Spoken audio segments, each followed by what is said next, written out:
मेवाड़ कबीर योद्धा महाराणा प्रताप। भारत के महान सपूत महाराणा प्रताप को शत शत नमन। राणा प्रताप इस भरत भूमि के मुक्ति मंत्र का गायक है। राणा प्रताप आजादी का अपराजित काल विधायक है। वह अजर अमर का गौरव है, मानवता का विजय तौर्य है, आदर्शों के दुर्गम पथ को आलोकित करता हुआ सूर्य। राणा प्रताप की खुददारी भारत माता की पूंजी है। ये वो धरती है जहाँ कभी चेतक की टापे गूंजी हैं। पत्थर पत्थर में जगह था विक्रमी तेज बलिदानी का। एक जय एक लिंग का ज्वर, जगह जगह था खड़ग भवानी का। भारतीय इतिहास में राजपूताने का गौरवपूर्ण स्थान रहा है। यहाँ के रणबांकुरे के देश जाति धर्म तथा स्वाधीनता की रक्षा के लिए अपने प्राणों का बलिदान देने में कभी संकोच नहीं किया। उनके इस त्याग पर संपूर्ण भारत को गर्व रहा है। वीरों की इस भूमि में राजपूतों के छोटे बड़े अनेक राज्य रहे जिन्होंने भारत की स्वाधीनता के लिए संघर्ष किया।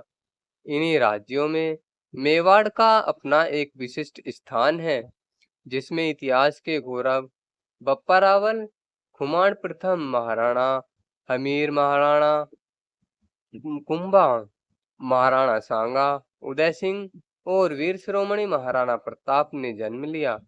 सवाल यह उठता है कि महानता की परिभाषा क्या है। अकबर हजारों लोगों की हत्या करके महान कहलाता है और महाराणा प्रताप हजारों लोगों की जान बचाकर भी महान नहीं कहलाते हैं। दरअसल हमारे देश का इतिहास अंग्रेजों और कम्युनिस्टों ने लिखा है। उन्होंने उन उन लोगों को महान बनाया जिन्होंने भारत पर अत्याचार किया या जिन्होंने भारत पर आक्रमण करके उसे लूटा, भारत का धर्मांतरण किया और उनका मानमर्दन कर भारतीय गौरव को नष्ट किया। मेवाड़ के महान राजपूत नरेश महाराणा प्रताप अपने पराक्रम और शौर्य के लिए पूरी दुनिया में मिसाल के तौर पर जाने जाते हैं। एक ऐसा राजपूत सम्राट जिसने जंगलों में रहना पसंद किया लेकिन कभी विदेशी मुगलों की दास्तां स्वीकार नहीं की। उन्होंने देश धर्म और स्वाधीनता के लिए सब कुछ न्योछावर कर दिया। कितने लोग हैं जिन्हें अकबर की सच्चाई मालूम है और कितने लोग हैं जिन्होंने महाराणा प्रताप के त्याग और संघर्ष को जाना। प्रताप के काल में दिल्ली में तुर्क सम्राट अकबर का शासन था, जो भारत के सभी राजा महाराजाओं को अपने अधीन कर मुगल साम्राज्य की स्थापना कर इस्लामिक परचम को पूरे हिंदुस्तान में फहराना चाहता था। इसके लिए उसने नीति और अनीति दोनों का ही सहारा लिया। 30 वर्षों के लगातार प्रयास के बावजूद अकबर महाराणा प्रताप को बंदी न बना सका। महाराणा प्रताप का जन्म 9 मई 1540 ईस्वी को राजस्थान के कुंभलगढ़ दुर्ग में हुआ था, लेकिन उनकी जयंती हिंदी तिथि के अनुसार ज्येष्ठ शुक्ल तृतीया को मनाई जाती है। उनके पिता महाराजा उदय सिंह और माता रानी जीवंत कौर की थी। वे राणा सांगा के पुत्र थे। महाराणा प्रताप को बचपन में सभी कीका नाम लेकर पुकारा करते थे। महाराणा प्रताप की जयंती विक्रमी संवत कैलेंडर के अनुसार प्रतिवर्ष ज्येष्ठ मास के शुक्ल पक्ष तृतीया को मनाई जाती है। महाराणा प्रताप का राज्याभिषेक गोंगुदा में हुआ था। राणा प्रताप के पिता उदय सिंह ने अकबर से भयभीत होकर मेवाड़ त्याग कर अरावली पर्वत पर डेरा डाला और उदयपुर को अपनी नई राजधानी बनाया था। हालांकि तब मेवाड़ भी उनके अधीन ही था। महाराणा उदय सिंह ने अपनी मृत्यु के समय अपने छोटे पुत्र को गद्दी सौंप दी थी, जो कि नियमों के विरुद्ध था। उदय सिंह की मृत्यु के बाद राजपूत सरदारों ने मिलकर 1628 फाल्गुन शुक्ल 15 अर्थात 1 मार्च 1576 को महाराणा प्रताप को मेवाड़ की गद्दी पर बैठाया। उनके राज्य की राजधानी उदयपुर थी। राज्य सीमा मेवाड़ थी।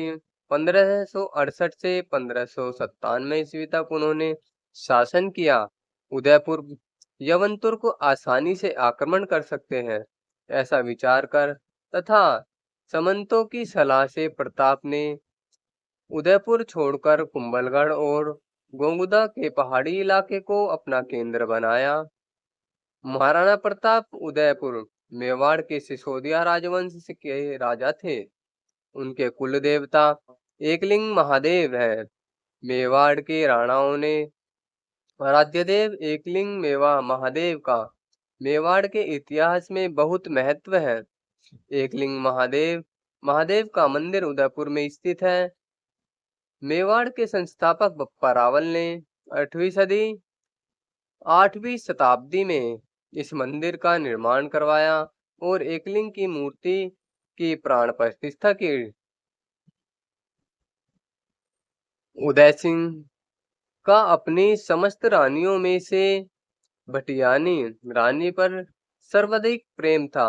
इसी कारण उन्होंने भटियानी रानी के पुत्र जगमल सिंह को प्रताप सिंह पर वीर्यता प्रदान कर अपना उत्तराधिकारी घोषित कर दिया था।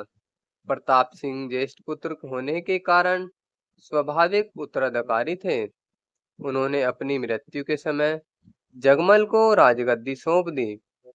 उदय सिंह की यह नीति गलत थी, क्योंकि राजगद्दी के हकदार महाराणा प्रताप थे।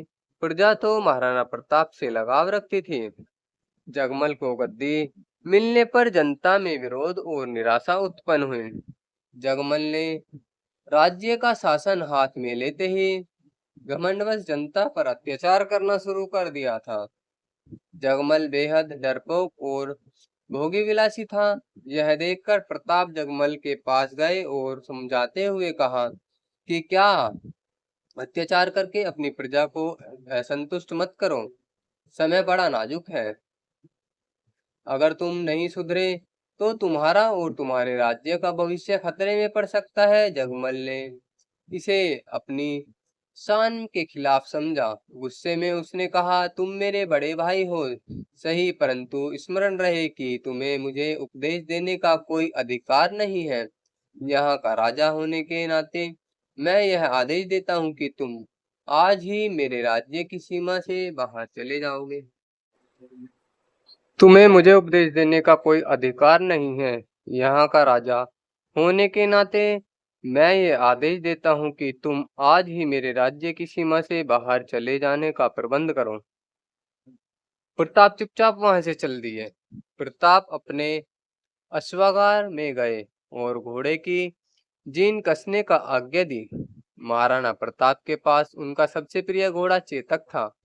महाराणा उदय सिंह के निधन के पश्चात मेवाड़ के समस्त सरदारों ने एकत्र होकर महाराणा प्रताप सिंह का राज्य गद्दी पर आसीन करवाया था। महाराणा प्रताप का राज्याभिषेक कुंभलगढ़ के राज सिंहासन पर किया गया। उधर जगमल सिंह नाराज होकर बादशाह अकबर के पास चले गए और बादशाह ने उनको जहाजपुर का इलाका जागीर में प्रदान कर अपने पक्ष में कर लिया। इसके पश्चात बादशाह ने जगमल सिंह को सिरोही राज्य का आधा राज्य प्रदान कर दिया। इस कारण जगमल सिंह के सिरोही के राजा सुल्तान देववाड़ा से दुश्मनी उत्पन्न हो गई और अंत में ईस्वी सन 1583 में हुए युद्ध में जगमल सिंह काम आ गए थे। जिस समय महाराणा प्रताप सिंह ने मेवाड़ की गद्दी संभाली, उस समय राजपूताना साम्राज्य बेहद नाजुक दौर से गुजर रहा था। बादशाह अकबर की क्रूरता के आगे राजपूतों के कई नरेशों ने अपने सर झुका लिए थे। कई वीर प्रतापी राजवंशों के उत्तराधिकारियों ने अपनी कुल मर्यादा का सम्मान भुलाकर मुगलिया वंश से वैवाहिक संबंध स्थापित कर लिए थे। कुछ स्वाभिमानी राजघरानों के साथ ही महाराणा प्रताप भी अपने पूर्वजों की मर्यादा की रक्षा हेतु अटल थे और इसीलिए तुर्क बादशाह अकबर की आंखों में वे सदैव खटकता करते थे। अगले पन्ने में महाराणा प्रताप की शक्ति का परिचय। महाराणा प्रताप जिस घोड़े पर बैठते थे वह घोड़ा दुनिया के सर्वश्रेष्ठ घोड़ों में से एक था। महाराणा प्रताप तक 72 किलो का कवच पहनकर 81 किलो का भाला अपने हाथ में रखते थे। भाला और कवच सहित ढाल तलवार का वजन मिलाकर कुल 208 किलो का उठाकर वे युद्ध लड़ते थे। सोचिए तब उनकी शक्ति क्या रही होगी। इस वजन के साथ रणभूमि में दुश्मनों से पूरा दिन लड़ना मामूली बात नहीं थी। अब सवाल यह उठ सकता है कि जब वे इतने शक्तिशाली थे तो अकबर की सेना से वे 2 बार पराजित क्यों हो गए। इस देश में जितने भी देशभक्त राजा हुए हैं उनके खिलाफ उनका ही कोई अपना जरूर रहा है। जयचंदों के कारण देशभक्तों को नुकसान उठाना पड़ा। मेवाड़ को जीतने के लिए अकबर ने कई प्रयास किए। अकबर चाहता था कि महाराणा प्रताप अन्य राजाओं की तरह उसके कदमों में झुक जाए। महाराणा प्रताप ने भी अकबर की अधीनता को स्वीकार नहीं किया था। अजमेर को अपने केंद्र बनाकर अकबर ने प्रताप के विरुद्ध सैनिक अभियान शुरू कर दिया। महाराणा प्रताप ने कई वर्षों तक मुगलों के सम्राट अकबर की सेना के साथ संघर्ष किया। मेवाड़ की धरती मुगलों के आतंक से बचाने के लिए महाराणा प्रताप ने वीरता का शौर्य परिचय दिया। प्रताप की वीरता ऐसी थी कि उनके दुश्मन भी उनके युद्ध कौशल के कायल थे। उदारता ऐसी कि दूसरों की पकड़ी गई मुगल बेगमों को सम्मानपूर्वक उनके पास वापस भेज दिया था। इस योद्धा ने साधन सीमित होने पर भी दुश्मन के सामने सिर नहीं झुकाया और जंगल के कंदमूल खाकर लड़ते रहे। माना जाता है कि इस योद्धा की मृत्यु अकबर की आंखें भी नम हो गई थी। अकबर ने भी कहा था कि देशभक्त हो तो ऐसा हो। अकबर ने कहा था इस संसार में सभी नाशवान हैं। राज्य और धन किसी भी समय नष्ट हो सकता है परंतु महान व्यक्तियों की ख्याति कभी नष्ट नहीं हो सकती। पुत्रों ने धन और भूमि को छोड़ दिया परंतु उसने कभी अपना सिर नहीं झुकाया। हिंद के राजाओं में वह एकमात्र ऐसा राजा है जिसने अपनी जाति के गौरव को बनाए रखा है। मेवाड़ पर आक्रमण।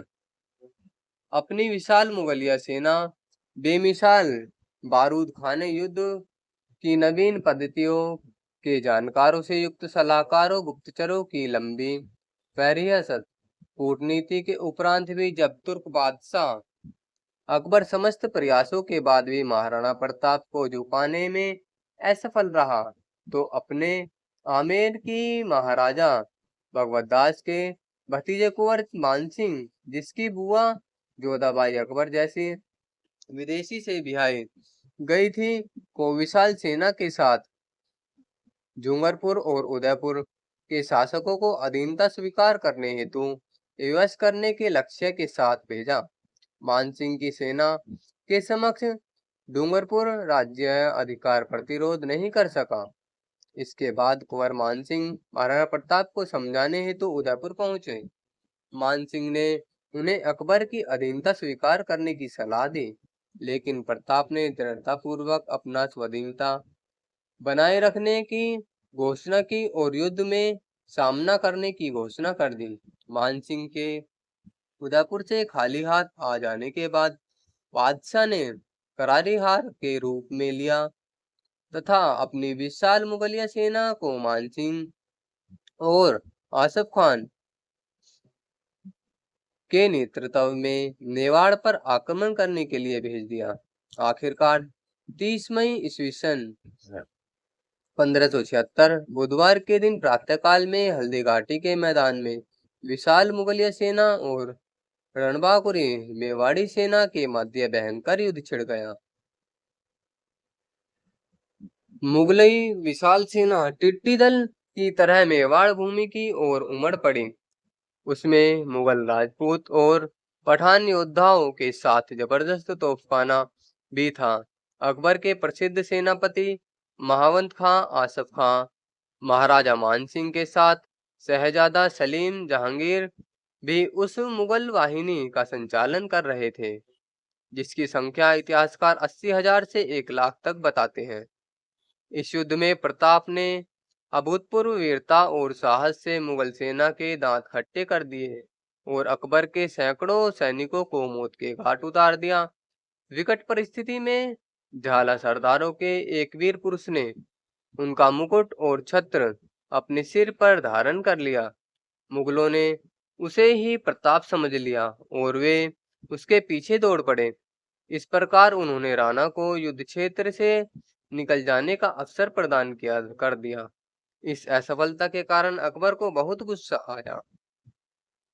स्वयं विक्रम संवत 1633 में शिकार के बहाने इस क्षेत्र में अपने सैन्य बल सहित पहुंचे और अचानक ही महाराणा प्रताप सिंह पर धावा बोल दिया। प्रताप ने तत्कालीन स्थितियों में और सीमित संसाधनों को समझकर स्वयं को ही पहाड़ी क्षेत्रों में स्थापित किया और लघु तथा छापामार युद्ध प्रणाली के माध्यम से शत्रु सेना को हतोत्साहित कर दिया। बादशाह ने स्थिति को भांपकर वहां से निकलने में ही समझदारी समझी। एक बार के युद्ध में महाराणा प्रताप ने युद्ध में अपने धर्म का परिचय दिया और युद्ध में एक बार शाही सेनापति मिर्जा खान के सैन्य बल ने जब समर्पण कर दिया था तो उसके साथ ही में शाही महिलाएं भी थी। महाराणा प्रताप ने उन सभी के सम्मान को सुरक्षित रखते हुए आदरपूर्वक मिर्जा खान के पास पहुंचा दिया। जहांगीर से युद्ध। बाद में हल्दी घाटी के युद्ध में करीब 20,000 राजपूतों को साथ लेकर महाराणा प्रताप ने मुगलों सरदार राजा मानसिंह के 80,000 की सेना का सामना किया। इसमें अकबर ने अपने पुत्र सलीम जहांगीर को युद्ध के लिए भेजा था। जहांगीर को मुंह की खाना पड़ा और वह भी युद्ध के मैदान छोड़कर भाग गया। बाद में सलीम ने अपनी सेना को एकत्रित कर फिर से महाराणा प्रताप पर आक्रमण किया और इस बार भयंकर युद्ध हुआ। इस युद्ध में महाराणा प्रताप का प्रिय घोड़ा चेतक घायल हो गया था। राजपूतों ने बहादुरी के साथ मुगलों का मुकाबला किया, परंतु मैदानी तोपों तथा बंदूकधारियों से सुसज्जित शत्रु की विशाल सेना के सामने समूचा पराक्रम निष्फल रहा। युद्ध भूमि पर उपस्थित 22,000 राजपूत सैनिकों में से केवल 8,000 जीवित सैनिक युद्ध भूमि से किसी प्रकार बचकर निकल पाए। महाराणा प्रताप को जंगल में आश्रय लेना पड़ा। चेतक का पराक्रम। महाराणा प्रताप के सबसे प्रिय घोड़े का नाम चेतक था। चेतक बहुत ही समझदार और स्थिति में को पल में ही भाप जाने वाला घोड़ा था। उसने कई मौकों पर महाराणा प्रताप की जान बचाई थी। हल्दी घाटी युद्ध के दौरान प्रताप अपने पराक्रमी चेतक पर सवार हो पहाड़ की ओर जा रहे थे, तब उनके पीछे 2 मुगल सैनिक लगे हुए थे। चेतक ने तेज रफ्तार पकड़ ली, लेकिन रास्ते में एक पहाड़ी नाला बह रहा था। युद्ध में घायल चेतक फुर्ती से उसे लांघ गया, परंतु मुगल उसे पार न कर पाए। चेतक नाला तो लांघ गया, पर अब उसकी गति धीरे धीरे कम होती गई और पीछे से मुगलों के घोड़े की टापें भी सुनाई पड़ी। उसी समय प्रताप को अपनी आवाज सुनाई पड़ी, हो नीला घोड़ा असवार। प्रताप ने पीछे मुड़कर देखा तो उसे एक ही अश्वरोही दिखाई पड़ा और वह था उसका भाई शक्ति सिंह। प्रताप के साथ व्यक्तिगत विरोध ने उसे देशद्रोही बनाकर अकबर का सेवक बना दिया था और युद्ध स्थल पर वह मुगल पक्ष की तरफ से लड़ रहा था। जब उसने नीले घोड़े को बिना किसी सेवक के पहाड़ की तरफ जाते हुए देखा तो शक्ति सिंह भी चुपचाप उसके पीछे चल पड़ा था, लेकिन शक्ति सिंह ने दोनों मुगलों को मौत के घाट उतार दिया। जीवन में पहली बार दोनों भाई प्रेम के साथ गले मिले थे। इसी बीच चेतक जमीन पर गिर पड़ा और जब प्रताप उसकी काठी को खोलकर अपने भाई द्वारा प्रस्तुत घोड़े पर रख रहा था, चेतक ने प्राण त्याग दिए। बाद में उस स्थान पर एक चबूतरा खड़ा किया गया, जो आज तक उस स्थान को इंगित करता है।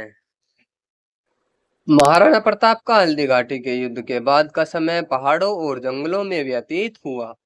अपनी गुरिल्ला युद्ध नीति द्वारा उन्होंने अकबर को कई बार मात दी। महाराणा प्रताप चित्तौड़ छोड़कर जंगलों में रहने लगे। महारानी सुकुमारी राजकुमारी और कुमार घास की रोटियों और जंगल के पोखरों में के जल पर ही किसी प्रकार जीवन व्यतीत करके बाध्य हुए और अरावली की गुफाएं ही अब उनका आवाज थी और शीला ही शया थी। महाराणा प्रताप को अब अपने परिवार और छोटे छोटे बच्चों की चिंता सताने लगी थी। मुगल चाहते थे कि महाराणा प्रताप किसी तरह अकबर की अधीनता स्वीकार कर दीन इलाही धर्म अपना ले। इसके लिए उन्होंने महाराणा प्रताप तक कई प्रलोभन संदेश भी भिजवाए थे, लेकिन महाराणा प्रताप अपने निश्चय पर अडिग रहे।